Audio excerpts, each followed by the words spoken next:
So you want us to just dive right in? Sure. Do it. Floor is yours. Perfect. Oh, well, welcome everyone. My name is Stefanie Peters, and I am so honored to be here today. It's so great to have connected with Melanie and her heartbeat to help so many agents on so many levels. And then right along with Tanya, talk about a powerhouse team. And I'm honored to be here on the brains behind the operation, Ben Peters. He's not my husband, he's my brother. A lot of people have asked that. He's married with a child. First. And yeah, so we've just had a blast and a half, working in the real estate arena for many, many years. I actually dove in right when the bubble burst back in 2008. I'll get a little bit more into my story, but my parents got into the real estate investing around the same time that I did. And then Ben came on the scene, came on guns a-blazing as an agent. So he's going to really be sharing his perspective from an agent perspective and all the benefits in that capacity. And then I'm going to come a little bit more. I am also an agent, but also more so from the investing side. That's primarily what I do. So I'm actually going to share my screen with you guys and we will just dive right in. Ben, is there anything else you want to share before we get rolling? Well, I'll just kind of introduce myself. Ben Peters, I'm an agent here in Lakeville, Minnesota. I work the whole Twin Cities area. How I'm a little different than typical real estate agents. You're going to hear this from every real estate agent. I'm different, but in all actuality, I am different. 97% of my business last year came from personal referrals, and where the average agent statistically gets, I believe it's 17% of their business from referrals. The rest are cold online leads. And so I built a business. I've been in the business since 2015. So I'm going into my 7th year. I'm completing my 6 years here. And I absolutely love what I do. And the cool thing is having success in real estate kind of paved a way to get into real estate investing. And we'll kind of go through the pros and cons and all that kind of stuff. And spoiler alert, there's not that many cons. It's a lot of pros though. So. Absolutely. Absolutely. So the name of what we're going to be going through today, it's Invest Like a Boss. I am so passionate. Even I founded Lady Boss Empire, which is a faith-based empowerment platform and resource center for women.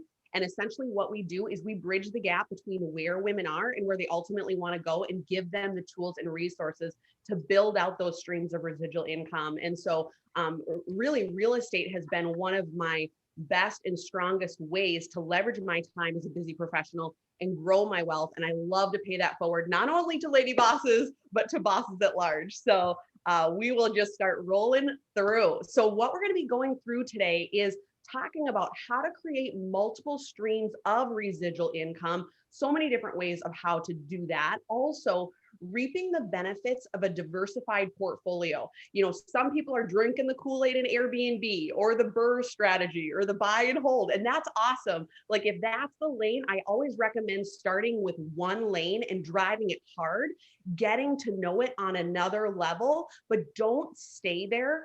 Go to that next stream and that next stream, because you never know. Nobody would have expected on January 1st of 2020 that Corona would have hit, and everyone had that perfect plan of how they were going to do it, what they were going to do, and God had a different plan. March of, what was it? Was it the 16th of 2020? And all hell broke loose and everybody was trying to figure out what end is up.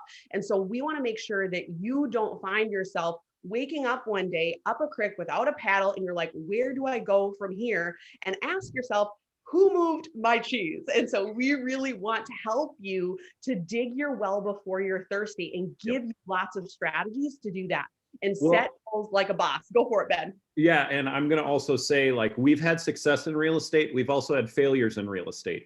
If anybody's friends with me on Facebook, and you're totally welcome to add me on Facebook. I love connecting. But I bought an Airbnb last year. I bought it on March 29th. And it was in South Minneapolis. March 27th is when we went to shelter in place. So 4 days later, we went to shelter in place. So everything I had booked, cancel, cancel, cancel. And according to Airbnb rules, I had to issue refunds. I was like, you know what? I'll wait until the summer. I'll wait until it picks up. And sure enough, during the summer, it was going to pick up.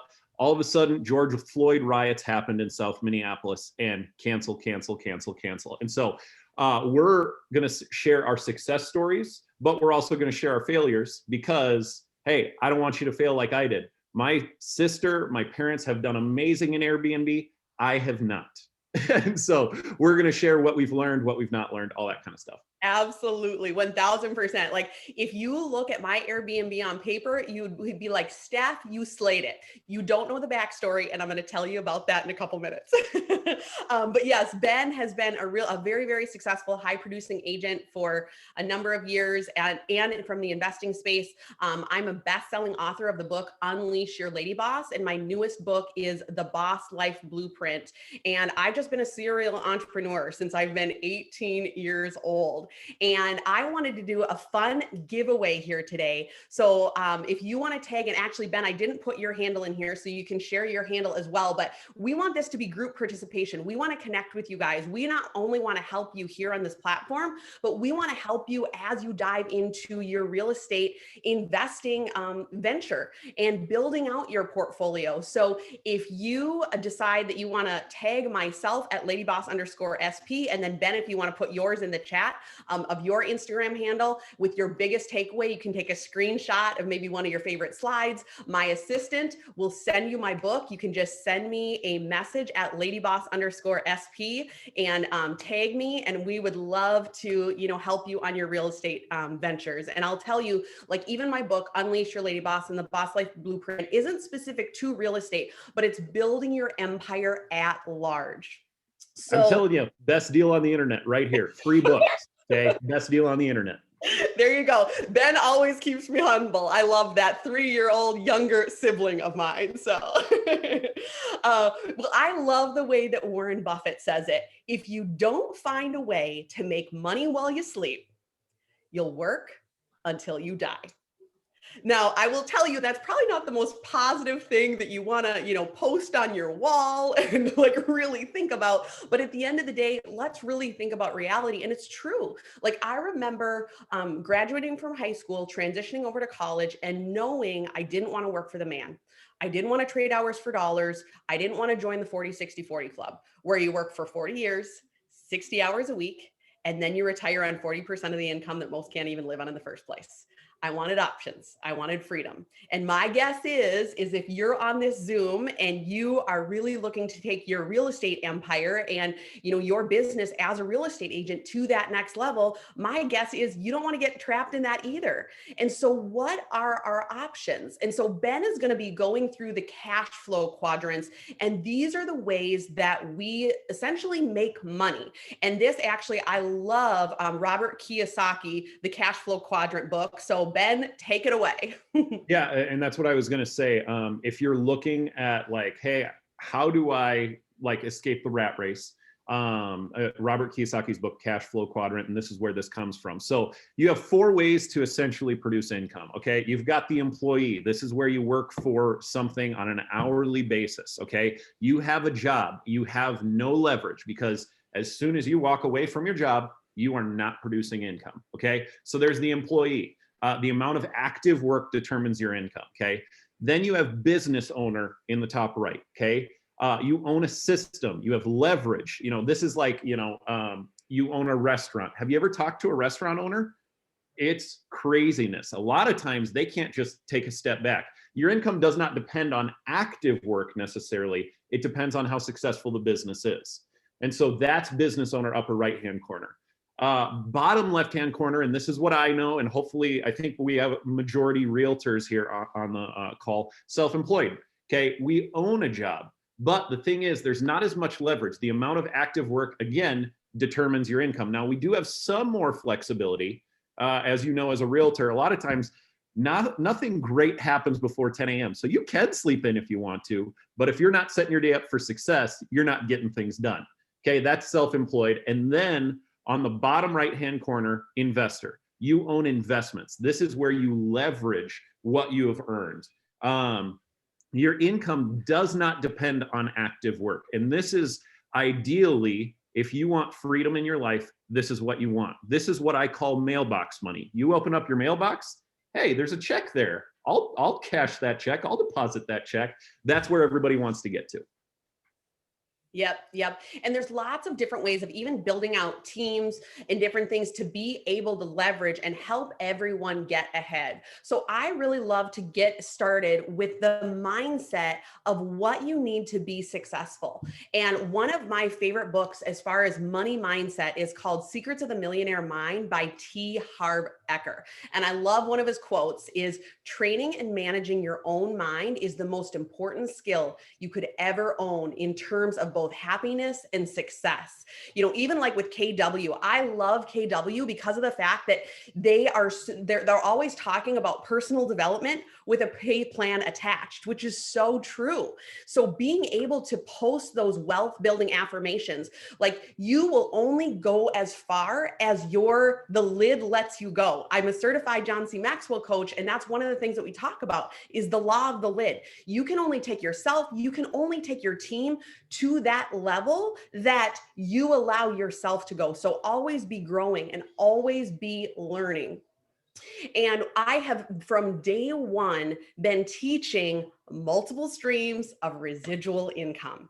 And the average millionaire has 7 streams. I love the way that Andrew Carnegie talks about it is 90% of all millionaires become so through owning real estate. More money has been made in real estate than in all industrial investments combined. The wise young man or lady boss, wage earner of today, invests his money in real estate. So you guys, you better be pretty excited about the lane that you've picked. Real estate is such an incredible vehicle to take your life to that next level and really lead that legacy for yourself and your family. Yeah. And I'll also speak to like, hey, us as real estate agents, we have an incredible opportunity to be paid super well if you run your business right. Okay. I'll give you an example. One of my very first clients, my first year in the business, I showed him 78 homes before he bought one. He didn't put an offer in until we visited our 78th home. And it was an $80,000 condo. Again, 2015, totally different market, all that kind of stuff. I was also on a team at the time. And so I made 40% of that transaction. I extrapolated it out. I made $1.05 an hour. I would have been better working at McDonald's. I would have been better as a busboy. I would have been better, all that kind of stuff. But now I've gotten my systems down. Now I've gotten all that down so that, hey, I know when I close, I'm getting paid and paid well, and I can use that wealth to own real estate. So we have an awesome opportunity as real estate agents. Absolutely. And I can't stress enough, like when you're talking about who you let in your inner circle, I even did an Instagram story on this yesterday of like, you know, your mindset is the most powerful thing that's going to propel you forward in your business and in your life, or it's going to hold you back prisoner in perpetuity. And so you really want to think about who are those 5 people in your life that you're spending the most time with, because that is going, like your network is your net worth. You basically are going to be in direct proportion to those in your inner circle. So my 2 cents is don't share your big dreams with small minds or take financial advice from a broke person. And so you truly have to be thinking about making sure that your mind arrives at the destination of where you want your life to be 5 years from now, 10 years from now, and let real estate be that vehicle to get you there. A sharp book cover, Steph. Real sharp book cover. Thanks, Ben. I appreciate that. You can be done. So here's the different types of income that you can really start basing how you want to build out your empire. There isn't a right or a wrong way of how to build out your empire. Here are just some different ideas. We're actually going to really start dialing in, and I'm going to let Ben take this over about specifically number 6, the rental income. And we're going to go through like spreadsheets. We're going to go through numbers, but just to give you some ideas of how to be building out your empire. So earned income, that's basic. Income from working a job, trading hours for dollars. Profit income, that's from buying and selling. Interest income, income from lending money. Royalty income, income from others using your idea. Dividend income, income from owning stocks. Like even Ben and I and Papa P and Mama P, we are all really getting into like the crypto thing. That's been a really fun thing for us to make our money work for us. And we love doing different ways to diversify. So that dividend income, rental income, which Ben is going to really take it on in just a couple minutes. Capital gains, assets increasing in value. And then number 8, residual income. When you continue to get paid, when you do it one time and you continually get paid month after month after month. So Ben, take it away. Okay, so why you should buy rentals. Okay, us as real estate agents, we have an amazing opportunity because we have access to the MLS. We can literally be notified. We can be the very first people to know when a rental pops on the market. And we have access to so many more resources than a typical, than an average Joe has access to. InfoSparks here in Minnesota, all that type of stuff. I subscribe to Rentometer.com, finds average rental prices, all that kind of stuff. But again, I'm getting ahead of myself. Why you should buy rentals. When purchased correctly, you get monthly income even after all expenses. That's the majority of what people know, okay? Let's just, for easy math, because I went to a private school that should have taught math well, but I didn't, you know, all that kind of stuff. Easy math, okay? Let's say my mortgage payment is $1,000. My rental is $2,000, okay? That profit, $1,000 a month. And that's what most people think. Like, oh, okay, you just get profit from rentals. There's so many other ways you make money in rental real estate. But the home appreciates while your loan balance goes down. You're building wealth. And again, especially in rentals, your tenant is paying that payment. Your tenant is putting money in your pocket, not only through profit, but through the principal pay down. Again, tenants pay for the mortgage. There's tons of tax advantages. I'll talk about depreciation. There's long-term capital gains, 1031 exchanges. So when you buy a rental property, you can roll those gains into another property, not pay tax on it. Now, one thing I will say, I'm going to deep dive in a lot of this type of stuff. Please put your questions in the chat. We'll kind of have some time at the end for questions because I know it can be a little in depth and stuff like that and whatnot. But, and again, I'm giving you a very broad overlevel. And also I will say one more thing. I am not a tax advisor. So don't take this as tax advice. You wouldn't want my tax advice if I was giving it to you anyway. You can purchase and rent creatively, even adjust strategies. So Airbnbs in the last year, because of coronavirus, a lot of them went down. Some of them went way up. It kind of depended on location, all that kind of stuff. But some people switched up the strategy rather than Airbnb. They're like, okay, hey, I'm going to turn this into a long-term rental. And it ended up cash flowing. And so some of the concerns people have are, hey, what happens when the market goes down? Oh, okay, hey, we adjust the strategy. That's part of being a real estate agent, is being flexible. Hopefully my realtors can attest to that. But it's the same thing with rentals. Sometimes you got to switch up the strategy a little bit. And then the cash flow and steady income can change your life from the rat race at your pace. That's the most amazing thing, is that extra cash flow that can create another part-time job. You do that once, then you do it a second time, another part-time job. Well, you have 2 rentals now that equal a full-time job income. And there's so many other advantages beyond that. Absolutely. So real estate, what I had mentioned before, it really creates 90% of millionaires.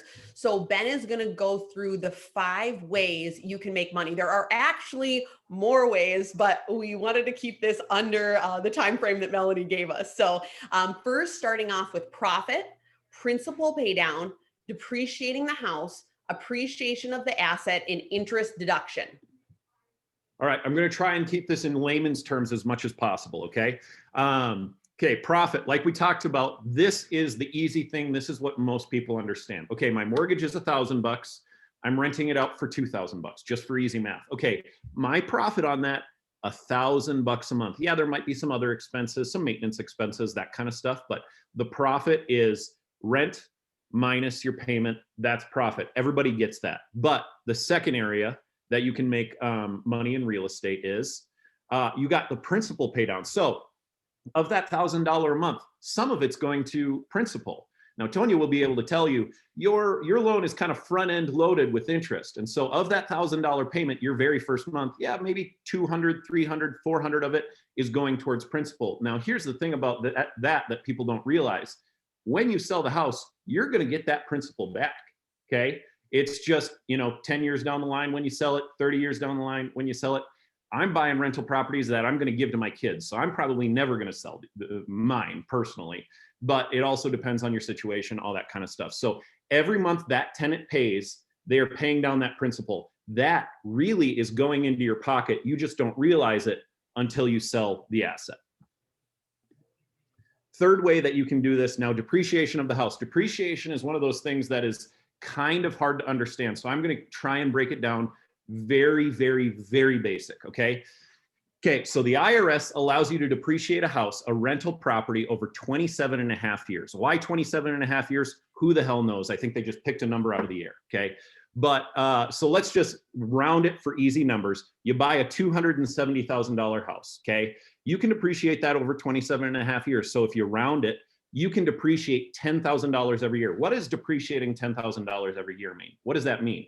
Well, let's just say, again, for round numbers for the non-mathletes in this class, is if you're making $100,000 and you can depreciate that $10,000 on your $270,000 house, okay, it now looks like to the IRS that you made $90,000. You can basically depreciate that $10,000 off of your earned income.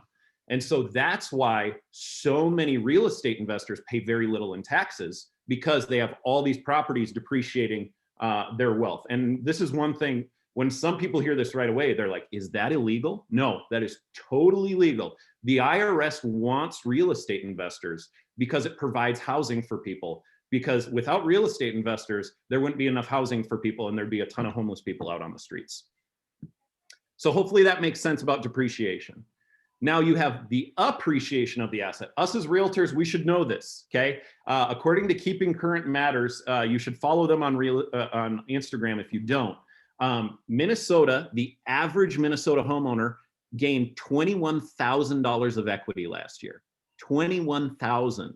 So average home sale price is hovering around 300,000. That means if you bought for 300,000 last year, if you wanted to sell this year, you could sell for $321,000 according to averages. And so if you buy a property, most likely it will be worth more the next year. Now, some people say like, well, what happens if the market falls apart? What happens if 2008 happens again? Well, did you know when the market fell apart in 2008, in order for Minnesota to get back to pre-recession prices, it was about 2013 is when we got back to pre-recession prices. And so what I tell people is, okay, let's say you buy an asset and let's say 2008 happens again. Okay, as long as you're okay owning that property for 5 years until the market bounces back, that's okay. In a rental sense, you might have to lower the rental a little bit in order to gain some more renters, but this is the super cool thing. So in 2008, when everybody lost their homes, what happened to rental prices? They went up. They actually skyrocketed in 2008 because everybody who got foreclosed on, everybody who gave their house back to the bank, well, they can't buy a house. What are they doing? They're going to rental real estate. And so those who were investors actually did pretty well as long as they weren't over leveraged. So again, appreciation of the asset. Sorry if I'm a very rabbit hole person. So if I go on these rabbit holes, I apologize. I think that's just realtors in general, because if you have two realtors at lunch, all of a sudden you're talking about, I don't know, these stimulus money, and then you can be talking about a trip in Costa Rica and, you know, whatever. So, all right, the last one, this is another really cool one, interest deduction. So in a high income producing job like real estate can be, okay, you get an interest deduction. So let's go back to our previous example. Let's say it's $1,000 payment. Okay, of that $1,000, 250 of it is going to principal. Now, principal is going in your pocket, but you have to wait until you sell. The other $750 is going to pay interest. And again, you're not paying that. Your renter is paying that. And when your renter is paying that, at the end of the year, your bank sends you an interest statement saying, hey, this is how much you paid in interest, and you can deduct that. It's amazing. Once you actually realize all the ways you make money in real estate, it's absolutely amazing, specifically rental real estate. Hi, everybody. It's Melanie here from Minnesota Title. Good morning, Melanie. It's Tanya Sample over at New American Funding. And we are so excited that we put this class together for you guys. Thank you, Steph and Ben, for coming today and doing this for us. The reason that we originally reached out is because our clients are always talking about investing, seems to be the hot topic nowadays. And that people that they work with also are wanting to get more properties and figure out how to get multiple streams of income. And I thought, let's just get some knowledge their way so people can get rolling on this and we can all be successful together. What are you seeing out there, Tanya? Yeah, you know what, same thing. I am seeing investors from all walks in different strategies, and many are working to leverage the financing side just because interest rates are so low. So it's a great time to invest. I mean, when is it? When isn't it? Excuse me. So I think, you know, if you have questions on that and how we can help support those clients, and some different strategies that we can come up with as far as those investment properties go, you know, I just encourage you to reach out. Our contact information is below. We'll have it in the comment section as well. But otherwise, I think we can go ahead and just turn it back over to Steph and Ben. And thank them for doing this today. Such awesome information. And thank you all for joining us as well. So we look forward to connecting with you. Yes, thank you so much. And reach out to us anytime and we'll get back to the class. Enjoy. Okay. Bye. Well, I didn't know that was going to play right away. I was actually going to introduce them. So there we have it. Boom. They're sharing their thing, which is so awesome. And I can't stress enough, you guys, having different real estate partners in your corner that are going to get it done, that know that you have that know, like, and trust with. And I can vouch for both of these ladies, like the amount of time that I've been able to connect with them. And even my brother has worked with them in the capacity of just, you know, talking about a lot of different things, real estate related. Like when you have questions, when you need that go-to resource, having those people in your corner is priceless. So I think it's so important to build out that real estate team around you, that you truly are building out your A team. So thank you guys so much for putting this together. All right. So we are going to dive into a prime example by BP. It's been so fun watching him like just build out his empire. Can I just tell you a little backstory? He'll probably hate me for it, but you know, when he was younger, he was just like playing GameCube, enjoying his life. And I was like, is this kid ever going to get out of the basement? Like, and now, like, he has been rocking it out in the real estate arena on so many levels. And he has just become an incredible high producing agent, but he didn't start there. You know, just watching him come into his own, you know, when he just decided to really take his life serious in college, going to college for business and watching him just rock it out, like buying his first property, being able to do what he did. Ben, I'd love for you to share the details on this, but I just want to like let you guys know that if you're at the spot where you're maybe, you know, getting your feet wet in real estate and you're kind of trying to figure out the game, you know what? You can build out whatever type of empire you want to build out. You just need to make sure that you're connected with the right people to help you get to that spot. I always think about, you know, when I pick a mentor in my life, have they done what I want to do? Make sure that they have the proof and they have that track for you to run on. So Ben, I'd love for you to share your prime example of your house hack. Before I get to the house hack, I'll let you guys know. So like I got into real estate after in college. I was planning on playing pro basketball in Costa Rica, and that sounds super cool. I was going to get paid like $200 a game. So it's not actually that cool. But I decided to get into real estate. It was kind of a crash landing job for me. And I experienced success right off the top. I will say I totally agree with Steph. When I got started, rather than starting by myself, I got started on a team. I actually run a team right now. But some of you on this call are probably on teams. Learn as much as you can from your mentor, because when I was on my team, I learned from a high producing agent how to do the business. And that is more valuable than ever before. So learn from people who've done it. So I'll tell you kind of like how my story, I've got a bigger, larger story of just real estate in general, but I'll kind of dive into rental real estate. So one of my big things is when I was in college, I wanted to graduate from college with no debt. And so I was like, I need to live for as cheap as possible. Okay. So I had 4 dudes living in a studio apartment. I paid $130 a month in rent. And that was the nastiest apartment you could possibly ever imagine. And I, looking back on pictures, I was like, I can't believe I used to live there. I But vouch for that. It was bad. I think it became cognizant when Steph came in and she wouldn't sit down. And I was like, oh, is this actually really gross? Oh, I'm sorry. Anyway, sorry. Again, tangent.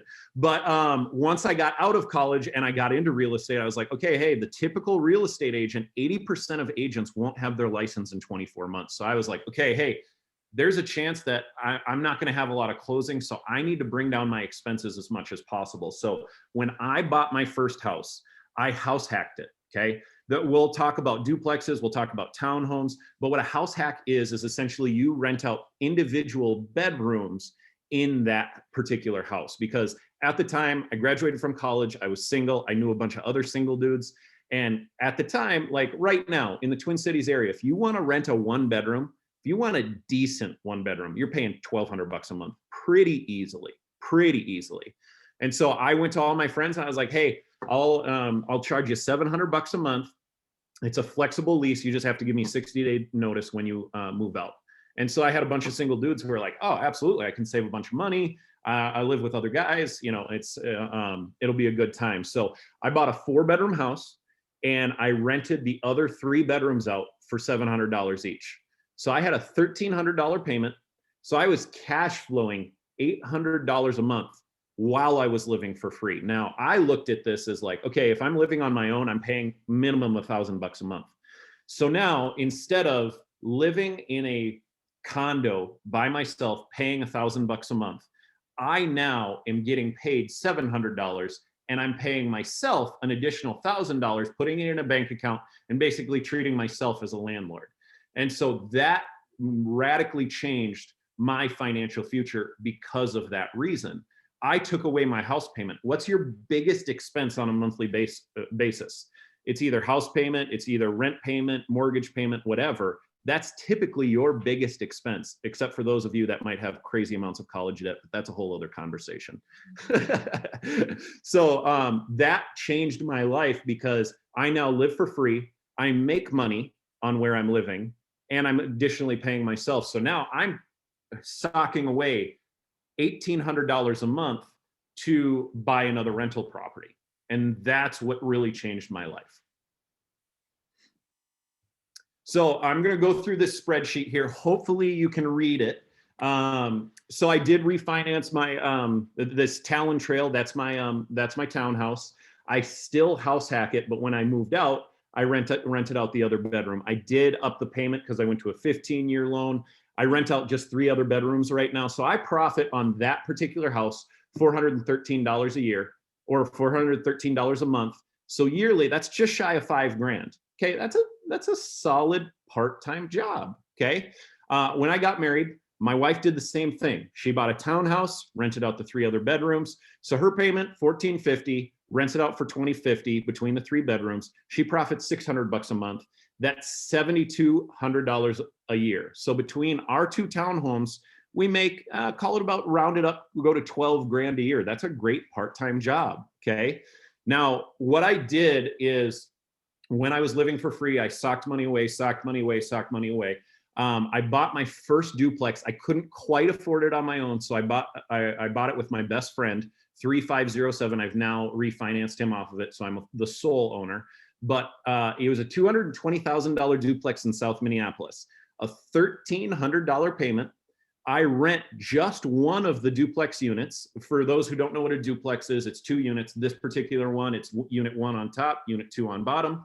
Unit 1, I get $1,595. So even if I don't rent out the second unit, I'm cash flowing close to $300 a month. Okay, that's how I kind of look at duplexes now. Is okay, can I cash flow it if just 1 unit, even if I'm breaking even with 1 unit? Well, then if the second unit is empty for a couple months, not a big deal. It's not cash out of my pocket. So I rent the second unit out for $1,300. That's a profit monthly of $1,562, or yearly, that's just shy of $19,000. I had to put a down payment of $33,000 on it. So that's a return on investment of 56.8%. Now that is just cash on cash return. We're not talking depreciation. We're not talking appreciation, nothing like that. How would you like it if your stock got 56% in 1 year? That would be pretty amazing. That would be absolutely amazing. Then I saved up, bought a second unit, 3615 Elliott Avenue. And that payment is $1,300, okay, 1308. I rent the upstairs unit alone for $1,660. I rent the downstairs unit for $1,645, okay? So my profit is just shy of $2,000. Now, again, that's profit. That is cash in my pocket. So yearly, that's 24 grand. Again, that in itself, that property in itself is a part-time job. Down payment, I had to put a little bit higher percent down. So I had to put 64,000 down. But again, cash on cash return first year, 37%. Okay, that's absolutely amazing. The third duplex, I just bought this past December. My payment's a little bit higher. I had to pay a little bit more. As you guys know, the market's been crazy in the last 6 months. So I had to pay a little bit more for it. I think I closed at 385. So my payment on that is 1773. This is a side-by-side duplex. The one side has not been touched since the 70s. The renter's been there for 13 years, okay? I rent that out for $14.95. So I don't quite break even on that unit alone. But the reason I jumped in on this one, the second unit, fully updated. It's got the granite countertops, the white kitchen, the stainless steel appliances, the one that when you walk in with a client, they're like, oh my gosh, I love this place. That's what I wanted. And I rent that out for $2,500. It's on the border of Richfield and Edina. So I get $2,500 a month. So that property in itself, I cash flow $2,200 a month. So yearly, that's 26 grand. That's actually more money than I made my first full year in real estate. Okay, that is pretty amazing. Again, because it was a higher price home, had to put a higher end down payment, but it's a return on investment of 27%. So monthly earnings, if you tally it all up, I make $6,700 per month with just my rental investments. Now, this is how I look at it. I'm a high level producer in real estate. Last year, I did 60 deals alone between me and my team. We did just shy of 100. Let's say the market falls apart, because real estate is cyclical. And I don't mean to be doom and gloom with everybody. I hope that real estate stays hot for the rest of my life, okay? But eventually there will be a slowdown. And I wanted to get to a point where, okay, let's say worst case scenario, I break a leg, I can't show any houses anymore. I want to make sure that my family is taken care of. And so my monthly earnings grow, if you extrapolate it over a year, $81,000. Can I live on $81,000? You bet I can. Absolutely. And I have a return on investment of 39% if you tally everything up. I have a property manager named Peter that I pay him per property. It ends up being about 10 grand. So after all expenses and everything, 70 grand. Can I live on 70 grand? You bet I can. Do I want to live on 70 grand? Would I love to make more than that? Absolutely, for sure. But if this is, I kind of look at this as a worst case scenario. And again, us as real estate agents, we are so set up for success to be the first available. The reason I bought this 2,766, I went to the selling agent. There were 8 other offers on the property. I said, hey, I'm a real estate agent. I own 4 other rental properties. So I'm not going to nickel and dime you. I'm going to close on time. I'm not here to stress anybody out. I'm going to, I also said, hey, because I'm a real estate agent, I know what to ask for during the inspection period, all that kind of stuff. I'm not going to ask for ridiculous things, that type of stuff. And I wasn't the highest offer, but they're like, hey, we like you. This particular one was a real estate investor who was selling it. And he's like, hey, you remind me of myself 10 years ago, whatever. So here's the thing, rental real estate can absolutely 100% change your life. Yep, absolutely. And the other thing, Ben, that you had brought up, which I thought was really good, is that, even when you jumped, your income doubled from one year to the next year. Why don't you share that? Yeah, absolutely. So the depreciation, I meant to talk about this on the depreciation slide. So my first good money-making year in real estate, I made a good living. And I was like, man, I am living right now. This is amazing. Well, taxes come around. I did not have a rental property or anything at this point. Okay. Taxes come around. My tax guy's like, you owe $53,000 to the IRS. Okay. I don't know about you, but I don't love writing checks for $53,000, especially to the government, but that's a whole other conversation. Sorry, I don't mean to get, too into that. But I told myself that year, I said, I'm going to do everything in my power to bring down my taxes. So I talked to a tax accountant who specializes in real estate agents and real estate investors. If you want my tax guy, I actually don't want him to be too busy, so maybe I won't give him the information. But anyway, I can totally give you, I'm just kidding. I can totally give you his information. But so that next year, so that was my first money-making year in real estate. Next year, my income doubled. So by math, you would imagine I'm cutting a check for $100,000 to the government, and I am freaking out. I'm absolutely freaking out. I'm like, I really don't want to do this. My tax guy, though, told me, hey, Ben, if you want to bring down your taxes, buy 2 investment properties. And there's a bunch of extra things you can do with the bonus depreciation. There's what's called a cost segregation study. Again, talk to a tax guy. They'll be able to help you out. But I did those cost segregation studies on those particular 2 duplexes. My income doubled. I was expecting to pay $100,000. My tax guy got back to me and said, you owe $28,000 for taxes this year after my income doubled. So that's the real power of rental real estate, is you can take the money that would be going to the government if you didn't own any real estate, and you can keep that in your pocket. I saved $70,000. What can I do with $70,000? Hey, you're looking at these down payment percentages over here. I can buy another property with that. And that's the snowball in rental real estate that you can really get to, especially for high income earners. Yep. There's so many different aspects that we could dive in. And if you guys have more questions on that, we're more than happy to answer at the end. But I just think that is one of the principles that just blew my mind from that example, because these numbers are great, but saving money on taxes, that's a whole other thing, which is really fun. So, and just a little bit of my backstory, I actually got started with an Inc. 500 company straight out of high school. I was going full-time to college, and I was working with this Inc. 500 company.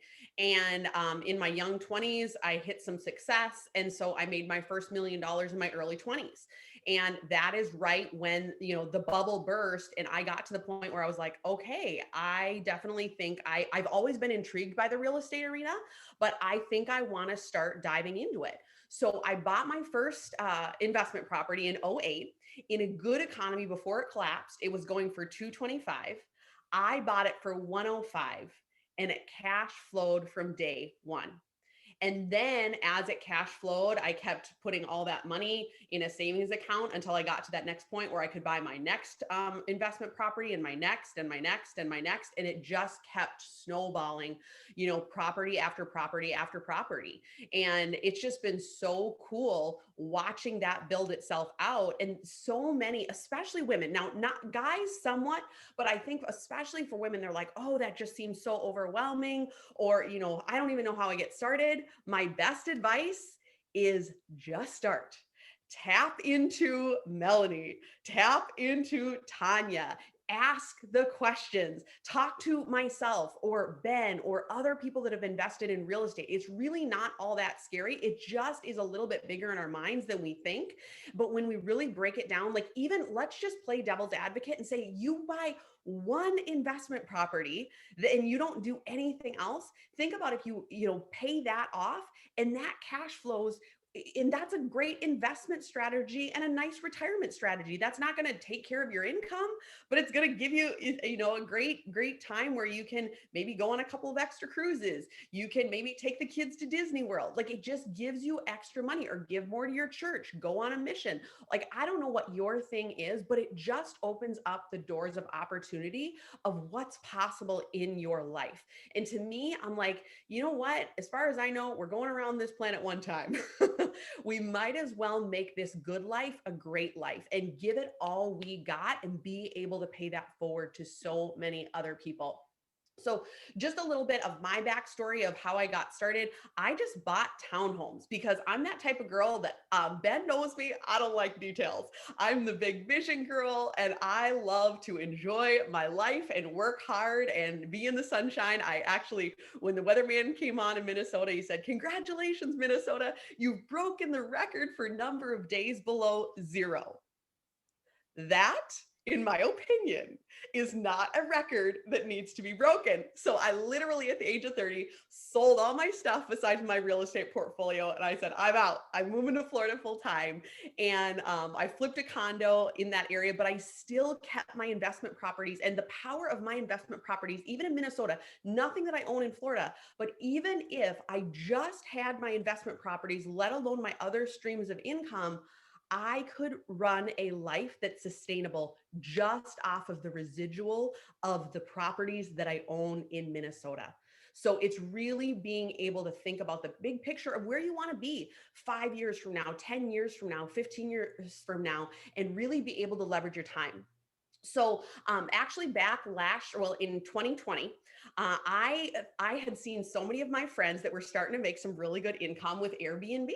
And I'm like, you know what? I want to dial into that space. I've never done it before. I've done a number of buy and holds. I've done a number of flips, but let's see what happens. And I was told by multiple people, you're going to lose your shirt. You're an idiot. Like even my ex-boyfriend, a whole other conversation, but he's like, that is such a stupid investment strategy. And I just put out a post, and I actually bought myself a Valentine's gift, February of 2020, when we broke up. And I said, I'm buying myself this house for Valentine's Day.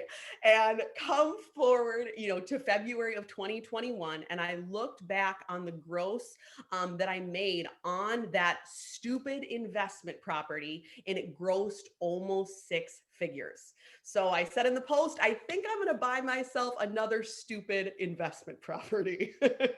So you know what? Here's the thing though, in full transparency on this property, it has been hell in some aspects. Like if you look at the gross, you'd be like, oh, that's awesome, Steph. You made almost 6 figures in that. Well, nobody, or I shouldn't say nobody, but a lot of people don't know the behind the scenes on this. I bought it where some rehab had to be done from the get-go. So in February of 2020, I started to rehab it, and I actually put it on the Airbnb calendar. Little did I know that March of 2020 was coming and crazy Corona. Not many of us did know that. My whole calendar completely cleared out. And I was like, oh man, maybe he was right. And maybe I shouldn't have bought this. And I was freaking out. But Airbnb actually came back and they said, hey, we're going to pay you a fourth of what was booked. And then I got the property completely booked out. So I actually double dipped. I made more because of Corona versus less. So, I mean, that's the way that the cookie crumbled for me. But at the same time, like that isn't everybody's story. So that's why I always say, think about what is your risk tolerance? Are you wanting to have a little bit of a higher risk tolerance? Do you want to start an Airbnb? My highest recommendation is if you're getting your feet wet and you're getting some transactions under your belt and you're making some good, income with real estate as an agent, what I'd recommend is starting with a buy and hold. An Airbnb is a little bit of a riskier strategy, but I have girlfriends. I just spoke at an event in Fort Lauderdale this last week, and there was a woman that's the only thing she's done. She's actually subleased properties, Airbnb, so she doesn't own anything, but she subleases these properties. She actually gets a written consent of the person that owns it saying that she can sublease it, and she does Airbnb. That's her strategy. It's not my strategy. That seems a little convoluted to me, but she loves it. There's so many different ways to earn income, so you really want to break down, like, what is my strategy? Go all into that one strategy and then diversify and add something else and add another and another and another. So my story is I bought a number of buy and hold rentals in the Twin Cities so I could truly live on that income if I earned no other income. And then I was like, okay, I want to start making a little bit more money a little quicker, because the buy and hold is great for building wealth. The flips are great for just making some quick cash depending on where you're at in the game. So I just did a handful of those things. And then I'm like, okay, let's try an Airbnb. And now I'm in the process of buying another, if all goes well, buying another duplex actually in the Fort Lauderdale area. And that is an Airbnb. So I just think the more and more that you can think about the big picture, ask the questions, surround yourself with the right people, and put together the strategy that works for you in your vision, in your life. There isn't a right or a wrong. It's what you ultimately want to do. And so if you want to get paid flip houses, it can definitely be a very stressful endeavor. If you guys have questions on the whole flipping game, I'm not by any means an expert. I have a number of friends that are experts, so I can definitely connect the dots for you on that. But my whole thing is, if you want to build wealth, own houses. And that has been my strategy from day one. So if you're really like, you know what, I just don't want to keep doing this crazy grind and the roller coaster and the 9 to 5 grind, and you want to work smarter, like start with your why. Why do you ultimately want to be able to have, the life that you live on your own terms?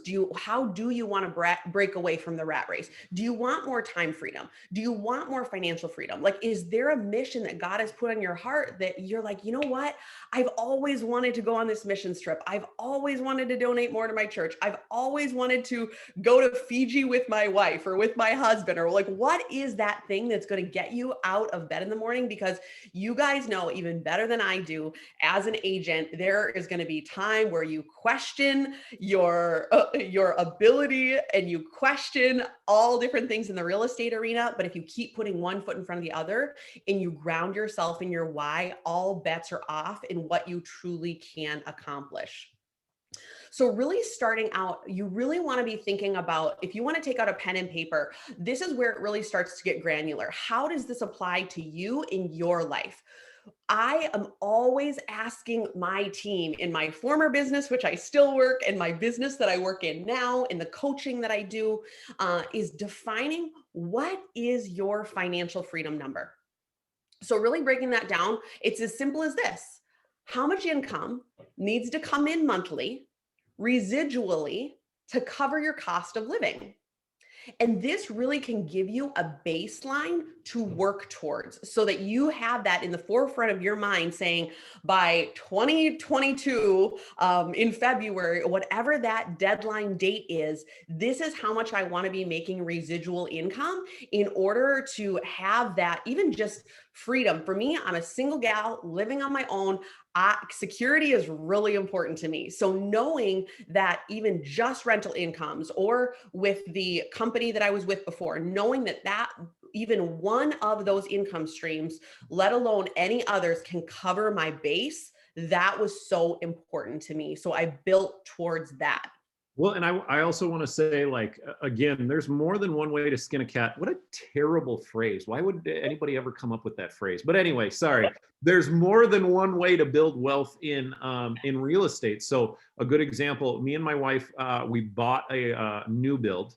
Okay, it was an unfinished basement. And again, I am all about bringing down living expenses as much as possible. So we're finishing our basement to have a kitchen down there, another washer dryer down there, a bedroom down there. And so I think we're going to, well, it's not quite done yet. When it's all done, I think I'm going to be able to rent it out for $1,200, and our payment is $1,600. So that means I brought my living expenses down to $300. So again, as far as rental real estate, absolutely buy rentals. And that's what we're going to like explore with you. But if you can bring down your living expenses somehow, that can really help you. Rent out a bedroom. Some people are like, oh, I don't want to live with roommates. It's like, well, live like nobody else for 2 years so you can live like nobody else for the rest of your life. That's one of my big things. Absolutely. Absolutely. And to really start out by asking yourself, what is the lane I want to drive? And drive that super hard until you get to a certain amount of income, and then pick another lane. So like for me, I started out with the buy and hold. Then I decided, hey, I want to get into the flipping game. Okay, now I want to do the Airbnb. Now, so I'm always evolving. I'm always growing. And I sit down with people and saying, what do you ultimately want? What does your financial situation look like? Some people are bringing in stupid amounts of money and they just want to leverage that as much as possible. They're higher risk takers. Airbnb all the way to the bank.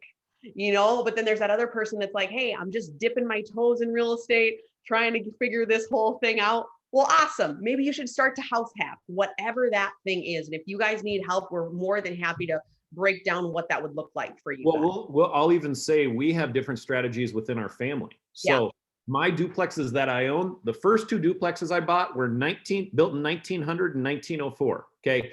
I've got good cash flow numbers on those properties, but With a 1900 built house, there's issues. There always will be issues.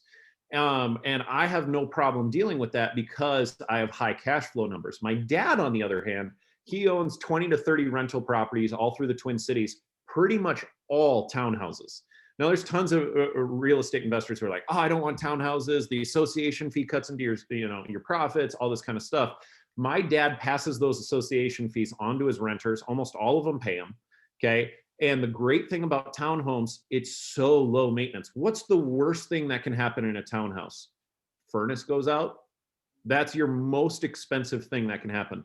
With a 1900 built duplex, there's a chance that foundation is crumbling. That's a $30,000 fix. So I have higher risk, but I have higher reward. My dad loves the low risk because then he can go down to Florida for 6 months and 2 days for tax purposes.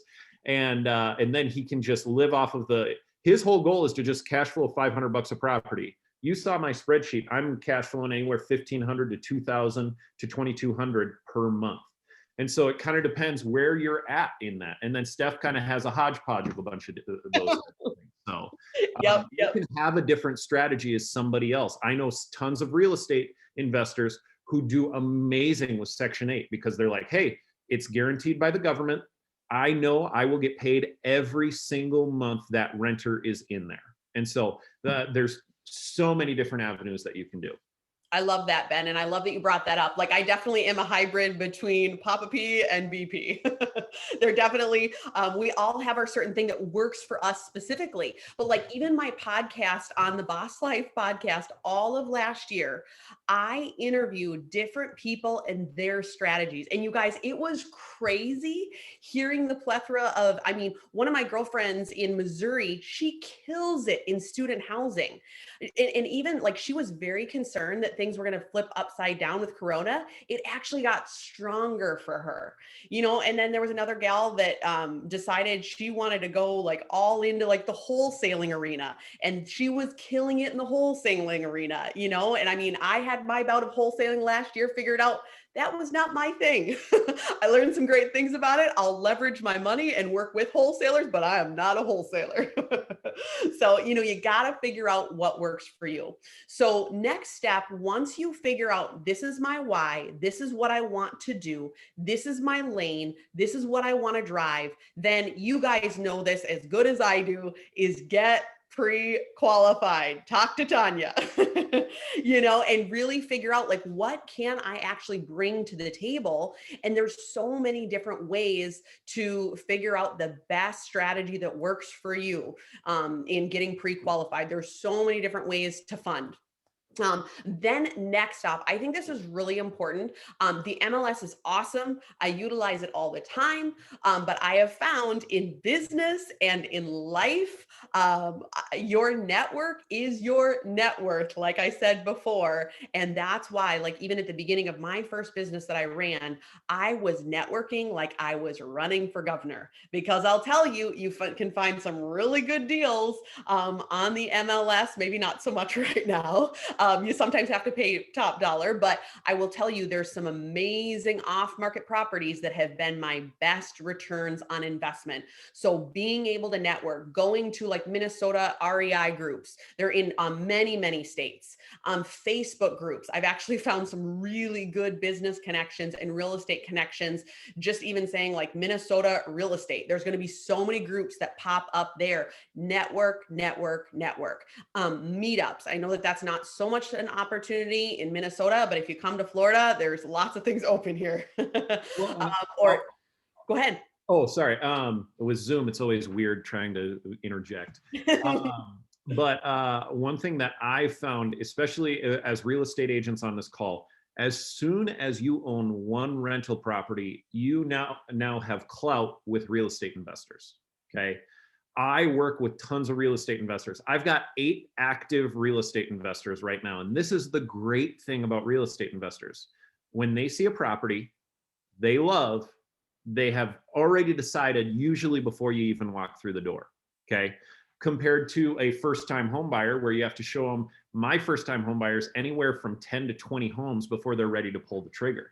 And that's the great thing.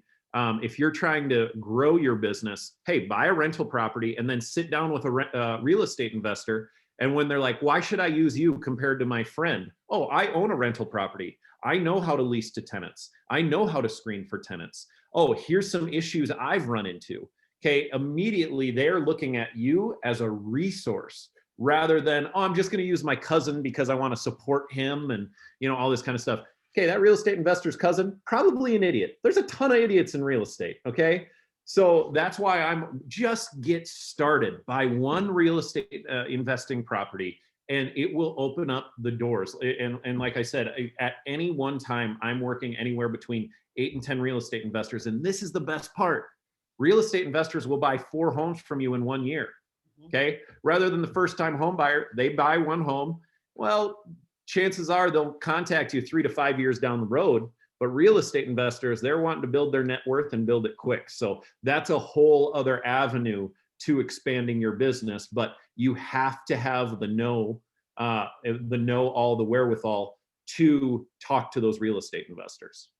Yeah. Oh, Ben, I love that you brought that up. Like becoming an expert in that space, like even if you own just one investment property, you can speak the language, you can speak the lingo, because that is so important. I get asked this all the time because I've been an investor for over 10 years. So if I'm ever working with someone else that is in a different state where I like the numbers in another state, you better believe I'm going to grill them on tons of questions. And I personally, looking from the outside in, I'm very hesitant to work with an agent that hasn't done what I'm looking to do. So the more that you can have that experience underneath your belt, you are going to be miles ahead. Like even I have worked with a number of agents that have even asked me, they're like, Steph, like, tell me about the market down in Florida, because I have a number of properties here in Minnesota, but I want to know, like, I'm wanting to buy an investment property. I want to be able to cash flow it. I want to have a vacation home in the Sunshine State. So what does that look like? Well, I have an Airbnb. I can speak from experience. I can share the language. So the more that you can just get those different things underneath your belt, you're going to be miles and miles ahead. It's the equivalent of, I drive a Tesla, okay? And I'm not, pretentious or anything about it, but if I would go to the Tesla dealership and be like, hey, I'm looking to buy a Tesla, and I talk to the salesman and he's like, oh, I drive a Ford Focus, I'm probably not going to buy a Tesla from him because he's not speaking from experience. And that's the great thing about Tesla. If you go to Tesla, oh my gosh, those people gush over their cars because they're like, oh, I own this. This is amazing. It's literally the best technology to ever exist. That's what you need to be, is you need to believe in your own product. Okay, let's go to the next slide. Sorry. Oh, well, it is. And I'll say this is just my own bias, so take it with a grain of salt. But I want to know that real estate agents believe in real estate. 9 times out of 10, when I talk to agents, sometimes they don't even own their own home. I'm not saying that that's wrong. That's not bad. But like the more and more that we can step into and become a pro in what we do on a day-to-day basis, it's just amazing how much farther ahead you can be. And so I want to just really challenge you here today is asking yourself the question of, do you want to design your life? Or do you want to be default in your life? Because I think there's different times in our lives where there's different seasons where life is crazy and we're like, you know what? I just have to go a little bit by default. But when you think about the big picture, there's 2 different books that I absolutely love on this concept. One of them is Atomic Habits, freaking game changer on another level, and also The Compound Effect by Darren Hardy. And if you guys will humor me and close your eyes here, and think about what your life looks like 5 years down the line, where you haven't done anything different. You are living life by default. You literally are just living at that point where you're like, nothing has changed. I just keep doing my transactions. I just keep running in the rat race. Maybe you're trapped in the rat race. Maybe the market has shifted at this point. Like, think about, what does your life look like 5 years from now if nothing changes? And now you can open your eyes. And then a lot of times people, when they get in that position and the market shifts, they're going to ask themselves, who the heck moved my cheese? Like, oh my Lord, I was doing things the same way year after year after year, and things were so lucrative and the market was so hot. But what happens when it shifts? You guys, you've heard me say this once, you've heard me say it a million times. Dig your well before you're thirsty. If you're okay by default, by all means, keep doing what you're doing. If you're on the track that you want to be on to change your life, keep doing that. But if you aren't, let me bring you to a life by design. This was just the last slide that I didn't even have in the last presentation that I did, but I looked over my life in the last, 5 years, and let me ask you the question, what does your life look like if you do pursue your dreams? If you do invest in real estate? If you decide to create those multiple streams of residual income? Maybe that gets you to the point where you're out of the rat race to your own pace. You get to call the shots. You get to leverage your time. Maybe you're building out a team and you're helping them live a life of their dreams. You're making that impact. Not only are you being purposeful and so fulfilled, but there's those profits to back you up and leading your legacy. Like, what I thought was so fun is Ben, like on a dime, Papa P said, "Hey Ben, just for your birthday, I'm going to buy you tickets to the Vikings game in Tampa." So I dropped all my stuff. Ben and his beautiful wife dropped all their stuff. Within 24 hours, we didn't know it was happening 48 hours before. They jumped on a plane, they got here. Why were they able to do that? Because they set their life up for it. And then even same thing with my Airbnb. I actually decided with two of my powerhouse girlfriends and lady bosses that are some of the top agents in the nation, and also a wholesaler who's a lady boss and amazing. We just decided we're going to put on an amazing mastermind for women in the real estate space, because we know that collaboration is the new black. We go farther, we go faster, and we have so much more fun. So I hosted it at my Airbnb. We were able to put a lot of the crazy on the back burner. We came out of that mastermind with amazing ideas of how we're up leveling our A game on a regular basis. So you can set up the life that you want, but it's going to take grit. It's going to take grind. We're all putting in the time and effort. Let's make sure that we have a really great return on investment. So, my closing challenge to you guys is, if you're feeling overwhelmed and you're like, that was a lot of information, Stefanie talked a lot, Ben was great, but if you're That's really, what everybody's thinking right now. Exactly. Just boil it down to, you guys, action cures all fear. You're not going to know everything. You're not going to figure it all out until you do it. And I've said this in my first business, and I say it now: earn as you learn. Don't get paralysis of analysis. Don't attend another investment strategy campaign that you found on Facebook until you actually put in the effort to build your own empire. Set your goal and get after your financial freedom number. And who is that power partner that's gonna keep your feet to the fire? So when you decide, I feel like I want to go back to default, they're not going to let you slip underneath the fence. They're going to help to keep your feet to the fire to design your life. And so this is what I say at the end of each one of my podcasts is, my challenge to you is for you to fire your fear, build your faith, and to truly become the boss of your own life. I love the way that Tony Robbins says it. A real decision is measured by the fact that you've taken new action. If there's no action, you haven't truly decided. So that's what we have, you guys. We are ready to run through a brick wall. Let's go. Let's play some Rocky music. Can we do that?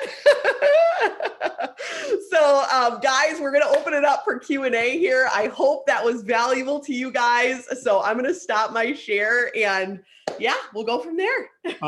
I'll answer the one question that came up earlier. How accurate is Rentometer? It kind of depends on the neighborhood. You have to look at, I subscribe to Rentometer Pro. It costs $200 a year or something like that. But it'll actually show you, okay, here's a comparable 2-bedroom that's like rented, and you can look at the pictures of that 2-bedroom. Rentometer is a great resource, especially for real estate investors, but you got to I always kind of give my real estate investors, hey, walking through this property, the average 2-bedroom or the average 3-bedroom, the average 4-bedroom is going for $1,500 in this neighborhood. And so if it has granite countertops, stainless steel appliances, it's newer carpet, all that kind of stuff, like, oh, hey, the high end here is $2,200. So this is probably somewhere in between $1,500 and $2,200. So you can probably take, $1,800 to the bank, $1,700 to the bank, something like that. So. Absolutely. Absolutely. Someone asked, why did Stefanie not like wholesaling clients in challenging situations? Just curious. It was honestly, more so than wholesaling can be very lucrative and it can help people get out of bad situations. I just decided to partner with someone that I never should have partnered with. So I don't want to put that on wholesaling, but I will say you are dealing, if you think real estate is hard, try wholesaling. It is the Wild West because nothing's regulated. And there's all these daisy chains and there's people that are willing and open to take you to the cleaners at any moment at the drop of a hat. The values, morals, and ethics of a lot of wholesalers is not good. There are some good wholesalers out there, do not get me wrong, but there are some really not good humans in that space, in my opinion. The next question, do you manage your properties yourself or hire that out? I did not do that until I had 6 properties under management, or I should say 6 doors, 3 duplexes. Us as real estate agents, what is our job? At the basis, boil it down. It's to be available. As a property manager, you just have to be available. Okay. It's really not that hard. I found if you screen well for tenants on the front end, you don't have near as many problems on the back end. My very first rental, I was concerned. I was like, do I have to hire a property manager, all that kind of stuff. I fielded 4 phone calls from the 2 tenants, between the 2 of them, in an entire year. I was cash flowing, I think, $1,500 a month. What is that? That's 18 grand a year. Yeah, I'll take 4 phone calls for 18 grand. That's not terrible. I like that. I like that, return on investment. So I'm, especially as a real estate agent, if you're a good real estate agent and you're available, it's super easy to be a property manager. As long as you're treating tenants like humans. There's so many terrible tenants out there. Landlords, sorry, not tenants, landlords. There's so many terrible landlords out there. Like whenever somebody contacts me and says, hey, I've got the toilet won't stop running. I call up a plumber and I get it on the schedule within 24 hours. And then the tenant is like, oh my gosh, you fixed the toilet within a week? That's amazing. The last place I was at, it took them 3 months to fix basic things in my house. So again, if you're just a basic good human, property management is not hard at all. Well, and one other thing that I'll add to that is you can literally, when you treat them really good, they can be built-in clients for you because Absolutely. they want to buy at the end of the day. A lot of those people, they're like, I don't want to rent the rest of my life. I'd like to be able to buy a home, but I don't qualify. They've, landed on hard times. You can convert a lot of them over to clients. And I have really good friends that are, and you don't want to get too buddy with the different people that are, your tenants, but at the same time, like excuse me, Ben, why don't you go? No, this is one thing, and this is a pro tip to everybody. Literally, I should be charging you for this, but this is out of the goodness of my heart. Okay, I tell all my tenants, I'm like, hey, if you ever want to be let out of a lease and you want all your deposit back, all that good stuff, I'll let you out of a lease if you buy a house through me. There you go. And that's pretty amazing because there's some tenants who are like, oh, I want to get out early. And I'm like, hey, what's the situation? Oh, we want to buy a house. We want to use you. I'm like, all right, cool. Yeah, you can leave your lease whenever you want. Well, Ben, I'm going to be leaning on you for that for my Minnesota tenants.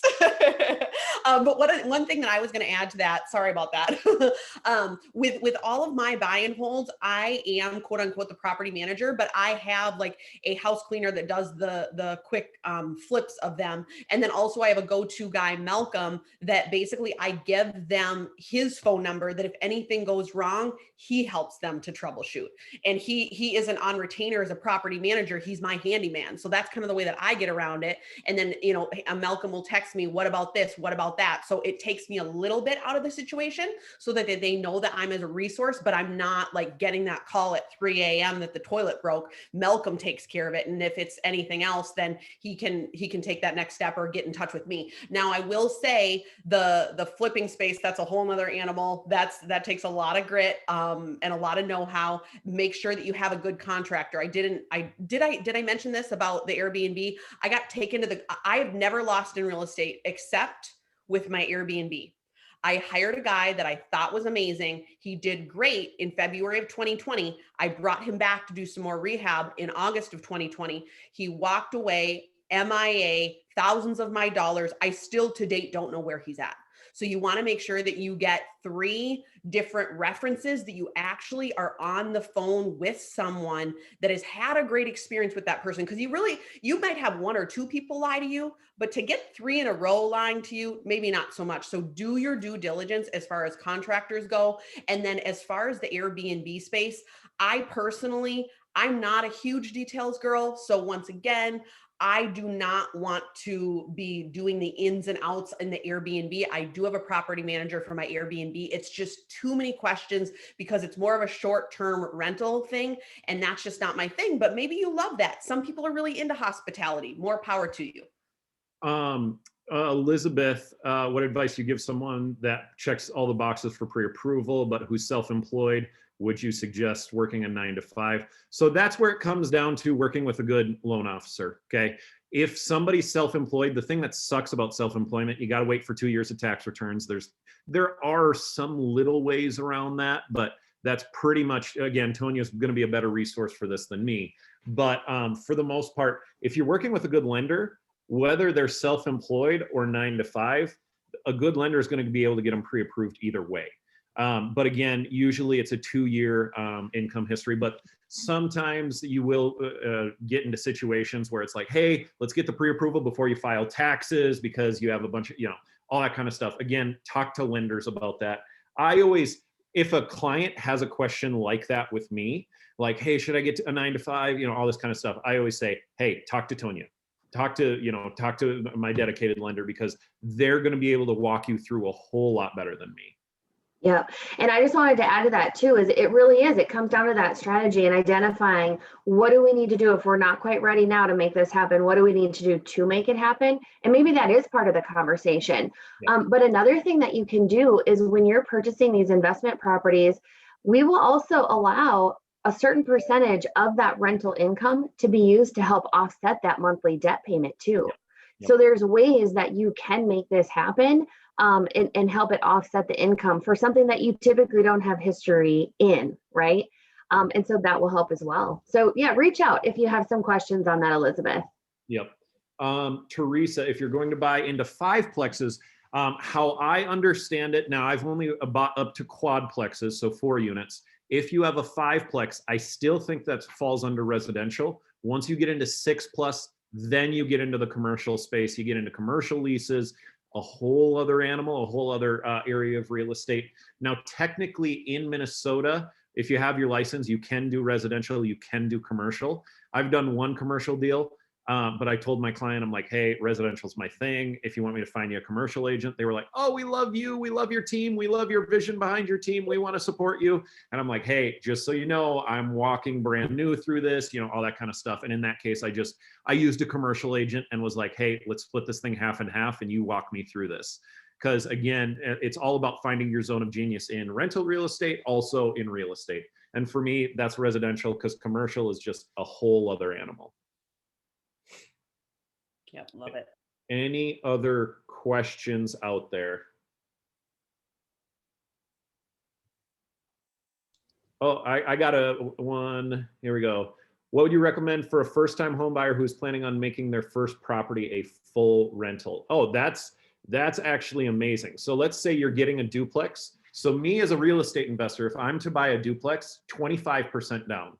So like on a $400,000 duplex, that's $100,000 you're having to put down, and chances are you're not asking them to pay your closing costs. So you got closing costs on top of that. So that's a huge chunk of change. The great thing as a first-time home buyer, you can qualify for certain programs. Now, again, Tonia's probably going to be able to speak to this more. I do know that there was FHA programs that you could get into a duplex for 3.5% down, but that's certain debt to income ratio, all that kind of stuff. And then there were conventional programs for 5% down, but I think that may be changing here relatively soon. So I don't know if you can speak to that at all, Tonya. Yeah, I will add to that. So with FHA, you can do FHA financing and do 3.5% down. And that's on a duplex. Now, if you were going to go conventional, you're going to have a minimum of at least 15% down. Yep. The cool part about that is that a portion of that can even be a gift. You really just have to have 5% of your own money. And then if you have the other 10% as a gift, so you can do that conventionally as well.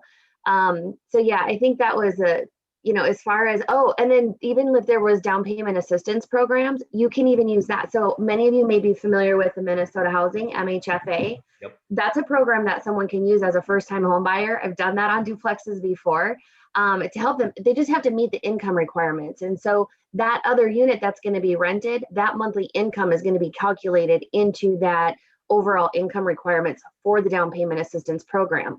So it's just the power of understanding where are they at right now and what does that full picture look like to figure out the whole package, right? But it can be done. So as you can see, that's why it's so valuable to have a good lender like Tonya, because when you sit down with somebody and they're like, okay, rental real estate, how does this even start? How do we structure this? Do I have to do I have to have an LLC? All that kind of stuff. Most of the time I'm like, okay, hey, I can tell you my experience in rental real estate, but when it comes to finances, let's start the conversation with a good lender, okay? Because when you start that conversation, and a good lender is going to be like, oh, hey, Ben Peters referred me. Absolutely, Ben's amazing, Ben's great, all this kind of stuff, so that you can kind of feed off of each other. And eventually you're building an empire that you're doing, 10, 15 deals a year through one particular lender, all through real estate investors. Yep. Well, other question that Kathy has, would the first-time home buyer have to live in the duplex to use those programs? Yeah, it depends on if you're if it's MHFA, I believe you have to live in there. Yep, owner occupied. Yep. Most of the time, how I understand it, you have to live in it for at least a year. You sign an affidavit. I'm planning on living there for at least a year. And that's typically what you have to do. Correct. You said, sorry, I missed that part. Did you say you could buy a duplex with only 15% down? Correct. That is if it's a owner occupant duplex with conventional financing would be 15% down.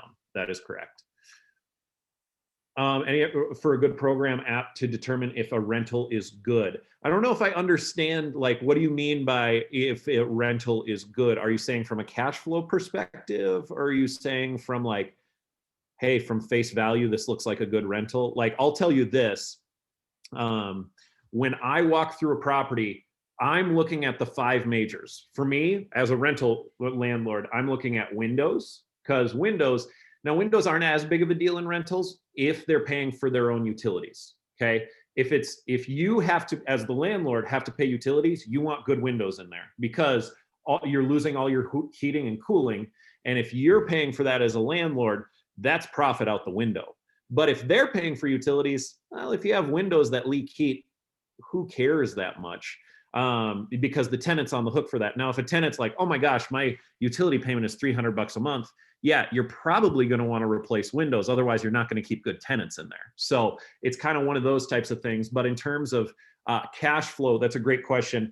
There's plenty of, oh man, I can't think of the name right now. Huh? Well, even what I like to do is go into the app and then with a cap rate, trying to figure out cap rate. That's what I'm looking for. Yep. Thank you. Yep. Because you can actually plug in your numbers. This is how much insurance is going to be. This is how much the price point of the house is going to be. This is how I'm going to be structuring the mortgage, and really break it down into the cap rate and what, as an investor, what type of a cap rate are you looking for? So I'll even tell some of my off-market people, I'll say, don't send me anything unless it's at 10%. Don't waste your time. Don't waste mine. Typical down payment for non-owner occupied rental property, 20%.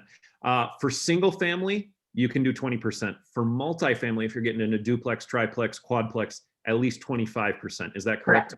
Yep, correct. Yep. So yeah, it kind of depends on your, there's plenty of people like my dad who's making great money on townhomes, single families, all that kind of stuff. Again, the thing that I look at is more the duplex world, but it is more of a financial burden for sure. Is there any advantage to put more down? I mean, it depends. That's a whole other conversation. If you're talking just in terms of rentals, if it's non-owner occupied, you're already, usually the reason why people say 20% is you get rid of PMI, and PMI doesn't put anything extra in your pocket. It protects the bank, all that kind of stuff.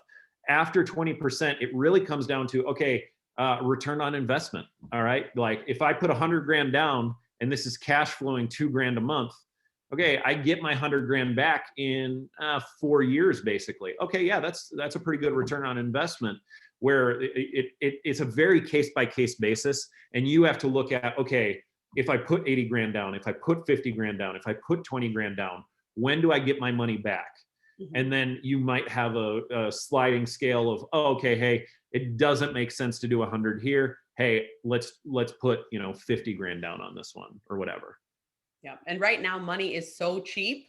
I'd highly recommend leveraging a lot, but I should say we always want to make sure that we're conservative, but for me, like I'm all about leverage right now because I have a number of properties that are paid off. So I now have a handful of lines of credit, but I still have a lot of room to pull the trigger with Tonya and get that mortgage going. And I'm all about that. Oh, 4 other things. Thank you. I'm a rabbit hole person. Okay. So I'm looking at windows, number 1. I'm looking at roof, number 2, because those are 2 things that if I replace those, I'm not getting anything more in rent. Okay. I also look at furnace, because again, if I replace the furnace, I'm not getting any more in rent. I look at air conditioner, again, replace, I'm not getting any more in rent. And then water heater. Those are the 5 things that I'm looking at in every investment property. And all 5 of them, it's very few times that you're going to run into an investment property and all 5 are brand new. Okay. If you do, it's like, cool, I'm set for at least, usually water heaters was the first thing to go out. 15 years is rule of thumb on those. So it's like, I'm set for at least 15 years on this property. Now there's a chance, yeah, the water heater goes out after 2 years. Then there's absolutely that chance, but that's the risk reward. Coming back to my first question, if I am not living at the property, but I am still a first-time home buyer, am I able to qualify for assistance? You have to live in the property to qualify for assistance. Am I correct in assuming that, Tonya? Yep, that's correct. Yep, it would be a principal residence. Yep. And I have had tenants or clients where that changes, but there has to be some kind of physical change to the property. So for instance, one of mine qualified for first-time home buyer down payment assistance. They move into the property and it was super moldy that they didn't find out during the inspection. And so in that particular case, they moved out, they put another renter in once the mold was removed and stuff like that. And that was one of the few use cases where it's like, okay, hey, I couldn't live in the property because of mold, because of residual, that type of stuff. But that's really the only type of situation where you would be able to get out of that, essentially. Any other questions? And I think we're right at the 11:30 mark, just like that. Cool. You guys, did you practice this multiple times to get just perfect for timing? That was good timing. Go team. Go team. Well, this was awesome. The information that you guys provided today was so eye-opening. I loved it. I mean, this is wonderful. Everybody that got to be able to attend this, I'm sure is feeling the exact same way. Super love it. Yes. And you know what, Steph, I'm excited about your book. So will you repeat one more time for us before we wrap up? What do we have to do to get put into that drawing to win that book? Yes. If you tag me on Instagram at ladyboss_SP, you can take a picture of your notes. You can take a selfie of yourself. You can take a picture of the slide once you've got a recording from Melanie, and just share like what your biggest takeaway was. And literally my assistant will pop my book in the mail, and you can either request the Unleash Your Lady Boss, And you can give it to a girlfriend if you're a guy, or you can just put boss instead of lady boss. I have some guy friends that have liked that. Otherwise, the other book that I just most recently published, it's The Boss Life Blueprint, and they're both on Amazon. So if you want to read details on them, or you can go right onto my site, thebosslife.tv, to learn a little bit more about both of those books, and would love to gift you with that and just help you every step of the way and breaking down those God-sized dreams. I love it, you guys. This is great information. Thank you so much for doing this today. Oh, absolutely. Thank you so much. Thanks for having us on. Yes, thanks for putting this together, Melanie. You guys talk about a great team and making this happen and helping so many agents along the way. I love it. Now I'm familiar with both of you guys, so now I can utilize both of your services. Yeah, we have to do more of these in the future, for sure. Yes, absolutely. Let's do it. Absolutely. Okay. I love it. You guys have a wonderful day. Thanks, Yeah, Hey, everybody. Thank you so much. Thanks, guys. Bye. Bye.